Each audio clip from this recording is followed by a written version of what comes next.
ये मत्तगेंद्र जी की एक कथा और है, वो और सुना देते हैं प्रसंग बस। ये यहाँ के क्षेत्रपाल हैं। भगवान श्री राम जब चित्रकूट पधारे तो लक्ष्मण जी से कहा कि यहाँ के जो महाराजाधिराज हैं, यहाँ के जो अधिष्ठात्र देवता हैं, उनसे आज्ञा लेकर के आओ कि हम लोग चित्रकूट में रह सकते हैं कि नहीं। तो जहाँ आजकल मदगंजन महादेव विराजमान है ना, यही लक्ष्मण जी को भेजा। भोले बाबा लीलाधारी, उन्होंने एक विचित्र अवधूत दिगंबर योगी के रूप में लक्ष्मण जी को दर्शन दिया। बैठे थे नंग धड़ंगे शंकर जी, जटा बिखरे हुए, धूल मिट्टी लपेटे हुए। लक्ष्मण जी ने देखा कि यहाँ और तो कोई मनुष्य है नहीं, यही है, हो सकता यही हो। लक्ष्मण जी ने नमस्कार किया, बोले प्रभु श्री राम यहाँ पधारे हैं और वे आप यहाँ के अधिष्ठात्र देवता हैं, तो आपसे अनुमति चाहते हैं। यदि आप ही अधिष्ठात्र देवता हों तो आप कृपा करके अनुमति प्रदान करें।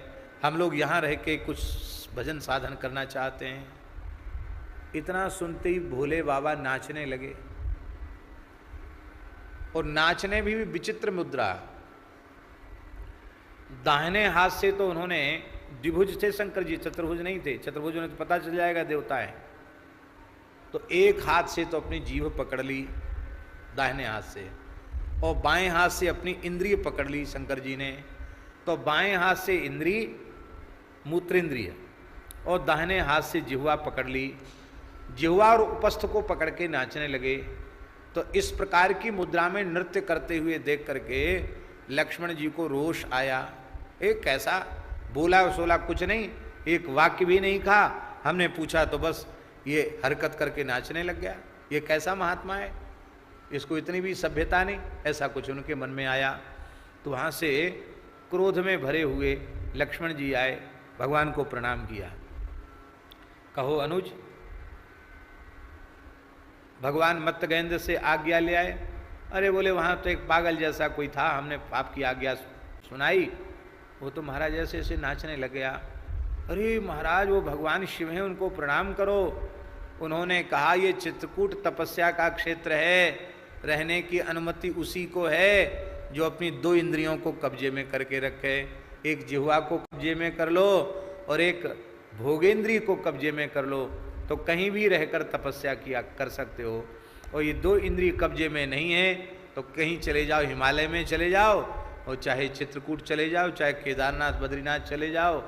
जिह्वा और उपस्थ का संयम नहीं है तो आपको कहीं भी कुछ मिलने वाला नहीं है।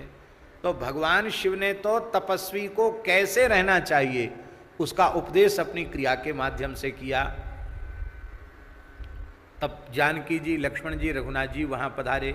अब तो शंकर जी ने अपने दिव्य रूप में दर्शन दिया और हृदय से लगाया, और उस समय भगवान श्री राम ने एक शिवलिंग स्थापित किया जिनका नाम है रामेश्वर। वहीं वो तो रामेश्वर ही हैं, यहाँ चित्रकूट में वो रामेश्वर विराजमान किए हैं। इस प्रकार से बड़ा सुंदर भगवान का दर्शन है। एक अत्रि महर्षि ने विराजमान किए, वो अत्रीश्वर हैं। धर्मराज ने विराजमान, गुरु धर्मेश्वर विराजमान हैं। इस तरह से 5 शिवलिंग विराजमान हैं वहाँ। बड़ी दिव्य उनकी महिमा। शिव पुराण में भी मत्तगेंद्र भगवान का स्मरण किया गया है। बोलो भक्तवत्सल भगवान की जय। श्री सुतीक्ष्ण जी महाराज ने कहा, महाराज आपने पयस्विनी नदी की बड़ी महिमा का वर्णन किया है और कहा कि पयस्विनी नदी ब्रह्मकुंड से उत्पन्न हुई है, तो आप कृपा करके ब्रह्मकुंड कैसे उत्पन्न हुआ, उससे पयस्विनी कैसे प्रकट हुई, आप कृपा करके बतावें। इस समय पयस्विनी की धारा विलुप्त हो गई है चित्रकूट में, लेकिन क्या करें, दुर्भाग्य ही कहिए। जो पयस्विनी का जो क्षेत्र था ना, वहाँ लोगों ने अपने मिट्टी पाट करके कुछ न कुछ भवन बना लिए। ऐसे धीरे धीरे सब तीर्थ लुप्त होते चले जा रहे हैं।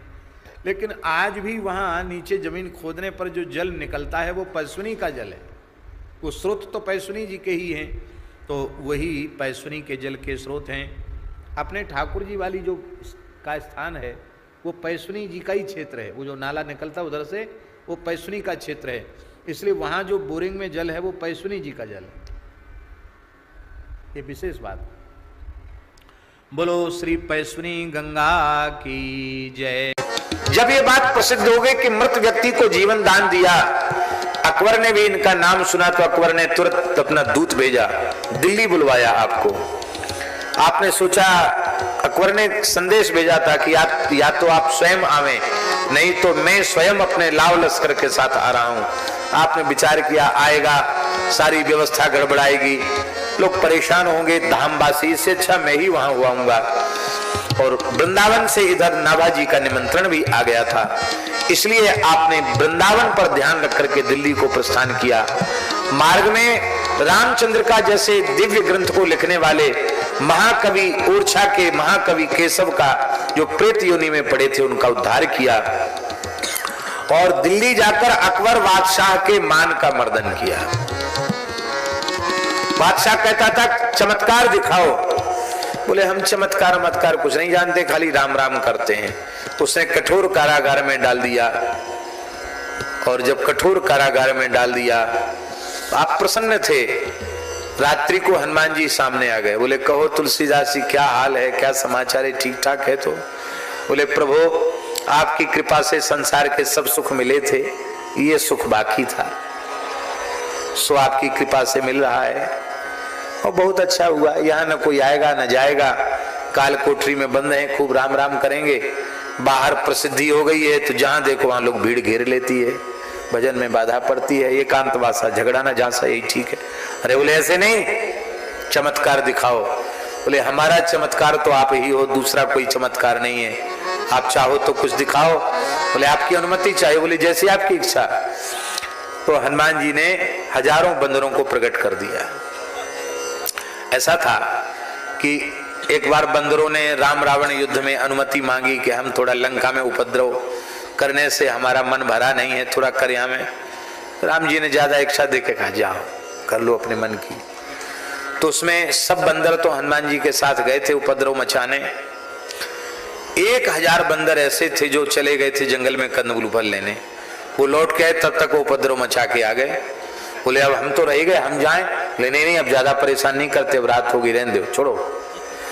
बड़े उदास हो गए, बोले अब हमारा क्या होगा, हम तो उत्पात मचा ही नहीं पाए, अब क्या होगा।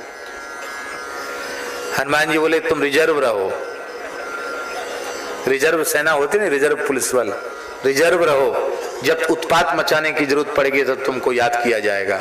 वो रिजर्व थे 1000 त्रेता के पर्वताकार बानर, उन सबको हनुमान जी ने याद किया, वो सबके सब प्रकट हो गए। महाराज पूरा दिल्ली में हाहाकार मच गया, और बादशाह तो तोबा तोबा करके चरणों में गिरा। बोले छोड़ो तुलसीदास जी को। बंदरों ने खूब उठा उठा के पटका, बेगमों के कपड़े तक फाड़ दिए, हाहाकार मच गया।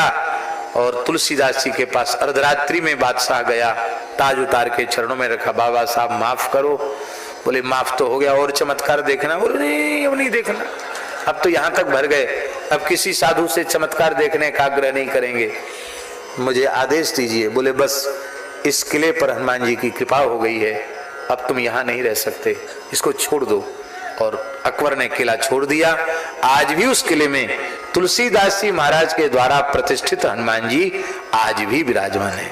पुरानी दिल्ली में आज भी हनुमान जी हैं, और आज भी रात्रि में वहां कोई निवास नहीं कर पाता है।